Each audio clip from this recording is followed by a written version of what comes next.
ان درباروں کو چلانے کے لیے ہمارے معاشرے کے اندر باقاعدہ محکمہ اوقاف بنتا ہے۔ اللہ اس سعودی حکومت کو قائم اور دائم رکھے، اللہ ان کو جزائے خیر دے۔ یا محکمہ اوقاف، وزارت اوقاف بنتی ہے حج کروانے کے لیے، بیت اللہ کی سرپرستی کے لیے، مسجد نبوی کی سرپرستی کے لیے، حاجیوں کی خدمت کے لیے۔ ہمارے ہاں محکمہ اوقاف بنتا ہے لسوڑی شاہ اور پھسوڑی شاہ کے دربار سے چندے اکٹھے کرنے کے لیے۔ اللہ ملک عبداللہ کی حفاظت فرمائے۔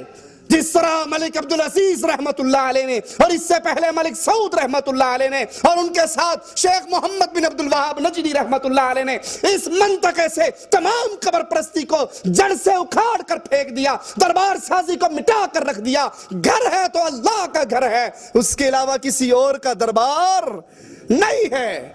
یہ اس دنیا کے دھرتی کے اوپر واحد حکومت ہے جہاں پر قبر پرستی کا تصور بھی تک نہیں ہے۔ ہمارے ہاں ان قبروں کو بنا کر اس سے چندے اکٹھے کیے جاتے ہیں اور مجاوروں کو نذرانے ملتے ہیں۔ نذرانے وصول کرنے کے لیے جھوٹی کرامتیں مشہور ہوتی ہیں۔ تمہیں نہیں پتا یہ بابا جو ہے نا یہ اتنا پہنچا ہوا ہے، 12 سال کے بعد ڈوبی ہوئی کشتی کو اس نے پار لگا دیا تھا، یہ بابا اتنا پہنچا ہوا ہے، یہ کر لیتا ہے، یہ کر لیتا ہے، یہ کر لیتا ہے۔ جھوٹی کرامات، جھوٹے من گھڑت قصے بنا کر ان کو سنائے جاتے ہیں تاکہ ہماری دکانداری۔ اور تمہیں کیا پتا پیر بابا گولڑے شاہ والا اسٹیشن پہ آیا، ایک انگریز اس کے ہاتھ میں بندوق تھی، وہ کھڑا تھا، اس نے بابا جی نے پوچھا بھئی انگریز اس بندوق کا تم کیا کرتے ہو؟ اب سوچو بابا گولڑے کو انگلش آتی تھی یا اس انگریز کو پنجابی آتی تھی؟ خیر چھوڑو اس بحث کو۔ اس نے کہا آپ کو نہیں پتا؟ اس نے گن کے اندر گولی ڈالی، چھرا ڈالا، اوپر پرندہ بیٹھا تھا، اس کا نشانہ لیا، مارا، وہ ٹک سے آ کر نیچے گرا اور نیچے گرتے ہی مر گیا۔ اب انگریز نے دیکھا بابا گولڈے کے ہاتھ میں تسبیح تھی، اس نے کہا بابا جی اس تسبیح سے آپ کیا کرتے ہو؟ جھوٹی من گھڑت کہانیاں تاکہ شرک کا دھندا چلتا رہے۔ آپ کیا کرتے ہو؟ اس نے کہا بتاؤں کیا کرتا ہوں؟ کہا بتاؤ۔ اس پرندے کے اوپر رکھا، پڑھنے کے بعد وہ اڈاری مار کے پھر چلا گیا۔ یہ موت و حیات تو اللہ کے اختیار میں ہے، جو ان مجاوروں نے جھوٹی کرامات اور قصے اور کہانیاں بنا کر ان بزرگوں کے نام پر مشہور کر دیے۔ اور یہ قبروں پہ بیٹھنے والے مجاور ویسے ہی ہیں جیسے کفار مکہ کے بتوں پر مجاور بیٹھا کرتے تھے۔ لوگ درباروں کو دیکھ کر صاحب قبر کے لیے سجدے کرتے ہیں، رکوع کرتے ہیں، اور یہ عمل امت کے اجماع کے ساتھ کفر ہے۔ ان درباروں کے پاس کھڑے ہو کر دعا کرتے ہیں، اس قبر والوں کا وسیلہ دیتے ہیں، اپنی آل اولاد۔ آپ نے سنا نا اس نے کنیز دربار کے نام پہ ہبا کر دی، ہمارے ہاں بچے ہبا کر دیے جاتے ہیں، کنیزیں ہبا ہوتی ہیں، مال ہبا ہوتا ہے ان درباروں کے نام پر۔ مزار میں مدفون بزرگ کی ہیبت دل میں اتنی ہوتی ہے، چور چوری کر لے اور واقعی چور ہو، اسے کہو تم مسجد میں آؤ، اللہ کی قسم اٹھاؤ یا قرآن پہ حلف دو کہ تم نے چوری نہیں کی، وہ کہے گا بالکل چلو میں ابھی قسم اٹھاتا ہوں واللہ میں نے چوری نہیں کی، قرآن بھی اٹھا لے گا، ہے چور۔ اور اسے کو اچھا ٹھیک ہے تو نے قسم اٹھا لی، ہمیں مسجد میں قسم نہیں چاہیے، ہمارے ساتھ چلو، بابا اجمیر کے دربار کی کنڈی کھول دو۔ وہ کھول دے گا؟ ہیں وہ کھولے گا؟ کہے گا میرے بچے مروانے ہیں تم نے۔ دربار کی کنڈی جھوٹے کی تو بہت دور کی بات ہے، 11ویں شریف کی سبیل لگانے والے کو اگر کہو نا بابا یہ دودھ نہ دو، اللہ نام کا دودھ ہے، کیوں بابے کے نام پہ دیتے ہو؟ کہا مولوی صاحب اگر آپ کی بات مان لوں پیر میری بھینس مار دے گا۔ یہ پیروں سے، ان مزاروں سے، ان مردوں سے، ان کی ہڈیوں سے اتنا ڈرتے ہیں کہ اتنا ڈر اللہ کا بھی ان کے دل میں۔ دودھ روک لیں تو پیر بھینس مار دے گا، یہ تو بڑی بات ہے۔ سارا سال دودھ میں پانی ڈال ڈال کے بیچیں گے، بلکہ غلط کہہ دیا، پانی میں دودھ ڈال کر بیچیں گے، پانی میں دودھ ڈال کر بیچیں گے، اور جب عرس کا دن آئے گا تو بھینس کے تھنوں سے خالص نکال کر بابے کی نظر کر دیں گے۔ اللہ سے نہیں ڈرتے، ان مردوں کا ڈر ہے۔ ان مداروں پر کھڑے ہو کر صاحب قبر سے اپنی مصیبتیں دور کرواتے ہیں، اپنے مسائل حل کرواتے ہیں، مانگتے ہیں، اپنے پاس سے نہیں کہہ رہا۔ یہی ملفوظات اعلیٰ حضرت احمد رضا خاں بریلوی صاحب کی صفحہ اس کا 266 ہے۔ 266 پر خواجہ اجمیری کے ایک مرید کے بارے میں کہتا ہے، وہ قبر پہ آیا، ایک فقیر سوٹا لے کر روضہ شریف کا طواف کر رہا ہو۔ یہ طواف کس کا ہوتا ہے مسلمانوں؟ بیت اللہ شریف کا۔ لیکن احمد رضا خان بریلوی صاحب اپنی کتاب میں لکھتے ہیں کہ قبر کا طواف کر رہا سوٹا لے کر اور آواز لگا رہا خواجہ غریب الدین خواجہ معین الدین چشتی 5 روپے لوں گا. دیکھو کتنے دھڑلے سے مانگتا ہے. 5 روپے لوں گا, 1 گھنٹے میں لوں گا, ایک ہی آدمی سے لوں گا. یہ فقیر نہیں ہے, یہ جگہ ٹیکس لے رہا ہے. فقیر تو کہتا ہے بھائی بھلی ہو جو دے اس کا بھی بھلا, جو نہ دے اس کا ہی بھلا. یہ تو ڈنڈا دے کے لے رہا ہے. 5 روپے لوں گا, 1 گھنٹے میں لوں گا, ایک آدمی سے لوں گا. کہا جب گھنٹہ گزر گیا اور کسی نے نہیں دیا, ایک وہابی وہاں بیٹھا ہوا تھا, اس کو خیال آیا کہ گھنٹہ گزر گیا کسی نے دیا نہیں. اس نے جیب میں سے 5 روپے نکالے اور کہا بے وقوف, جب مانگنا ہو اللہ سے مانگا کرو, یہ مردے کیا دیتے ہیں. 5 روپے لے کے جیب میں ڈالے اور کہا واہ خواجہ واہ, دینے پر بھی آیا تو کس نامراد مردود خبیث سے لے کر دیے. ان مزاروں کے قیام کی وجہ سے اللہ سے تعلق ٹوٹ کر ان سے تعلق ایسے بنا کہ وہاں پر ان قبر والوں مردوں سے, جن کو استنجے کی طاقت نہ تھی, جن کو کفن پہننے کی طاقت نہ تھی, جن کو غسل کرنے کی طاقت نہ تھی, جو قبر میں اتر نہیں سکتے تھے, جو یتیم بچوں کو چپ نہیں کرا سکتے تھے, ان سے اللہ کو چھوڑ کر حاجات پوری کرنے کے لیے سوال کیا گیا. مزاروں کو مسجدوں سے زیادہ افضل قرار دیا گیا, حالانکہ رسول اللہ صلی اللہ علیہ وسلم نے فرمایا تھا کہ تمام روئے زمین پہ سب سے افضل جگہ کون سی ہے؟ اللہ کی مسجد. لیکن جب سے یہ دربار سازی چلی, مسجدوں کی جگہ پہ ان قبروں کو افضل قرار دیا گیا. یہ ہمارے ہاتھ میں فضائل حج ہے, مولوی ذکریہ صاحب کی کتاب ہے. مولوی صاحب اس فضائل کے اندر اللہ کے نبی صلی اللہ علیہ وسلم کی قبر کے بارے میں غلو کرتے ہوئے کیا کہتے ہیں, ذرا آپ بھی سنیے. صفحہ نمبر 138 ہے.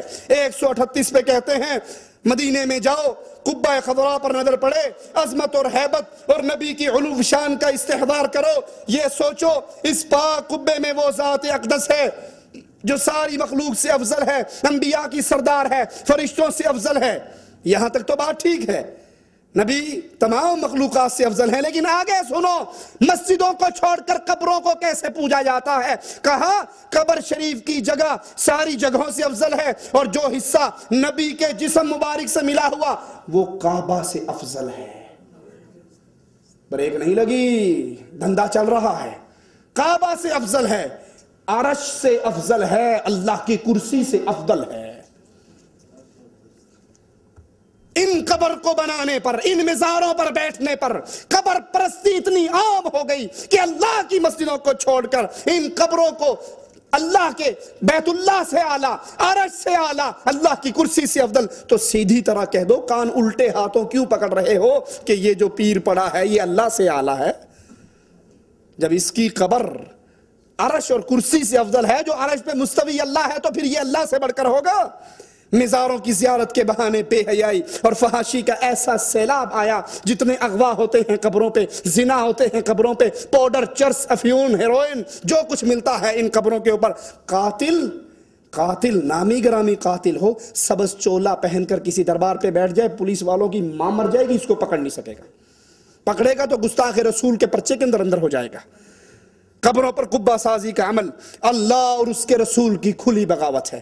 لوگو, اللہ کی سچی خالص توحید کی طرف لوٹاؤ. میری باتیں کئی بھائیوں کو کڑوی لگتی ہوں گی, لیکن مجبور ہوں, کہتا ہوں وہی بات, سمجھتا ہوں جسے حق, میں زہر حلاحل کو کبھی کہہ نہ سکا قلب. کیسے کہہ دوں کہ یہ قبر پرستی دین اور اسلام ہے؟ آپ لگے رہو. یہ جہنم کا دروازہ ہے, یہ آخرت کی بربادی ہے, یہ دنیا کی بربادی ہے. یاد کر لو. آخری بات کہہ کے بات ختم کرتا ہوں. اگر کسی کی قبر پہ میلے لگانا, کسی کی قبر پہ سجدہ کرنا, کسی کی قبر کا طواف کرنا, کسی کی قبر کی خاک چاٹنا, کسی کی قبر پہ دیا جلانا, کسی کی قبر پہ چادر چڑھانا جائز ہوتا تو سب سے پہلے یہ کام محمد رسول اللہ کی قبر پہ ہوتا. جب نبی نے اپنی قبر کے بارے میں کہا لا تتخذوا قبری عیدا, میری قبر پہ میلے نہ لگانا, میری قبر پہ عرس نہ لگانا, میری قبر پہ اکٹھ نہ کرنا, میری قبر کو بت نہ بنانا, اللہ کی قسم کھا کر کہتے ہیں اب کائنات کے اندر کوئی ایسی قبر نہیں جو قبر محمد کی قبر سے زیادہ پیاری ہو. جب نبی کی قبر پہ میلہ نہیں لگ سکتا, نبی کی قبر پہ عرس نہیں لگ سکتا, نبی کی قبر پکی نہیں ہو سکتی, نبی کی قبر پہ سجدہ نہیں ہو سکتا, تو لسوڑی شاہ پھسوڑی شاہ کی قبر پہ بھی میلے نہیں لگ سکتے. ملک فیصل رحمت اللہ علیہ کی بات کر کے بات ختم کرتا ہوں. پاکستان کے دورے پہ گئے، وہاں کے ذمہ داران محمد علی جناح کی قبر پہ لے گئے ملک فیصل رحمۃ اللہ علیہ کو۔ قبر پہ پہنچے تو گاڑی سے نہیں اترے، پوچھا بھئی یہ کہاں لائے ہو؟ کہا آپ کو نہیں پتا یہ بانی پاکستان کی قبر ہے، آئیے سلام کیجئے۔ بابا جھکیے ادھر، ہم تو ہر سبز جھنڈی کو دیکھ کر جھک جاتے ہیں۔ وہ مواحد تھا، وہ مواحد تھا، وہ ان کے نقش قدم پہ چلنے والا تھا۔ ایک بادشاہ نے آرڈر جاری کر دیا جو میرے دربار پہ آئے سجدہ کرے۔ درباری ملاؤں نے سجدہ کرنا شروع کر دیا۔ اللہ کا ایک ولی اس وقت کا، ایک امام وقت کا، اس نے آرڈر جاری کر دیا، فتویٰ جاری کیا، جو سجدہ کرے گا وہ بھی کافر ہے اور یہ بادشاہ بھی کافر ہے۔ اسے اٹھا کے جیل میں ڈلوا دیا۔ جب یہ ولی 70 سال کا بوڑھا ہو گیا، وزیروں نے مشورہ دیا کہ بادشاہ یہ اگر اندر ہی مر گیا تو بغاوت ہو جائے گی، نکالو، اور بہانہ کرتے ہیں آپ کے دربار کی طرف جو آنے والا دروازہ ہے اس کو چھوٹا سا بنا دیتے ہیں، کھڑکی کھولتے ہیں، اس کو کھڑکی میں سے لائیں گے تو لازمی بات ہے پہلے یہ سر اندر داخل کرے گا اور پھر کرے گا، آپ کا مطلب بھی پورا ہو جائے گا اور اس کی شرط بھی ٹوٹ جائے گی۔ اب یہ بوڑھا لاٹھی ٹیک کے آ رہا ہے، اس نے کھڑکی کو دیکھا، سمجھ گیا اس کی پلاننگ کو، پیچھے ہو کے اکڑ کے سر داخل کرنے کی بجائے پہلے ٹانگیں داخل کی، اللہ اکبر، اور پھر اپنا سر داخل کیا اور کہا یہ گردن کٹ سکتی ہے، غیر اللہ کے سامنے جھک نہیں سکتی، نہ گھوڑے کے سامنے نہ سنڈے کے سامنے۔ ملک فیصل رحمت اللہ علیہ اپنی گاڑی سے نہیں اترے، کہا تم لائے ہو مجھے بابا جناح کی قبر پہ سلام کروانے کے لیے، مجھے حدیث رسول سے ثابت کر دو میرے پاس قبر محمد رسول اللہ کی ہے، اللہ کی قسم میں اس کو سونے سے بنا کر سجدے کروں گا، ثابت تو کر دو۔ یہ توحید ہے یارو، جس کے لیے تمام انبیاء آئے، جس کے لیے نبی کا ماتھا پھٹا، جس کے لیے نبی کے دندان مبارک شہید ہوئے۔ اللہ کے لیے اس توحید پہ غور کرو، ایمان اور عقیدہ ایسا بنا لو اللہ کے علاوہ کوئی خالق نہیں، کوئی مالک نہیں، کوئی رازق نہیں، کوئی رب نہیں، کوئی مشکل کشا نہیں، کوئی حاجت روا نہیں، کوئی غوث اعظم نہیں، کوئی بری سرکار بری کرنے والا نہیں، کوئی اولاد دینے والا نہیں، کوئی شفا دینے والا نہیں، کوئی رزق دینے والا نہیں، کوئی داتا نہیں، کوئی گنج بخش نہیں، کوئی نہیں، سارے فقیر، منگتے، بھوکے، کلاش، مجبور اور غنی کرنے والا اللہ عز و جل۔ اللہ ہم اس حال میں اٹھانا، تو ہم سے راضی ہو، ہم تجھ سے راضی ہوں۔ اللہ ہمارے دامن کے اندر بہت گناہ ہیں ربا، لیکن اللہ ایک سوال کرتے ہیں، ہمارے دامن میں سارے گناہ ہوں گے، شرک والا گناہ نہیں ہے۔ اللہ تیری توحید کا واسطہ ہمیں جب بھی موت دینا اس حال میں دینا تو ہم سے اے ہمارے داتا راضی ہو چکا ہو، ہم تجھ سے راضی ہو چکے ہوں، ادھر ہماری روح نکل رہی ہو، ادھر جنت کے لیے ہمارے لیے دروازے کھل رہے ہوں۔ اقول قولی ھذا واستغفر اللہ لی ولکم ولسائر المسلمین فاستغفروہ انہ هو الغفور الرحیم۔ سوالوں کا جواب انشاءاللہ اگلے درس میں دیں گے، وقت کافی ہو چکا ہے۔ سبحانک اللہم بحمدک اشہد ان لا الہ الا انت استغفرک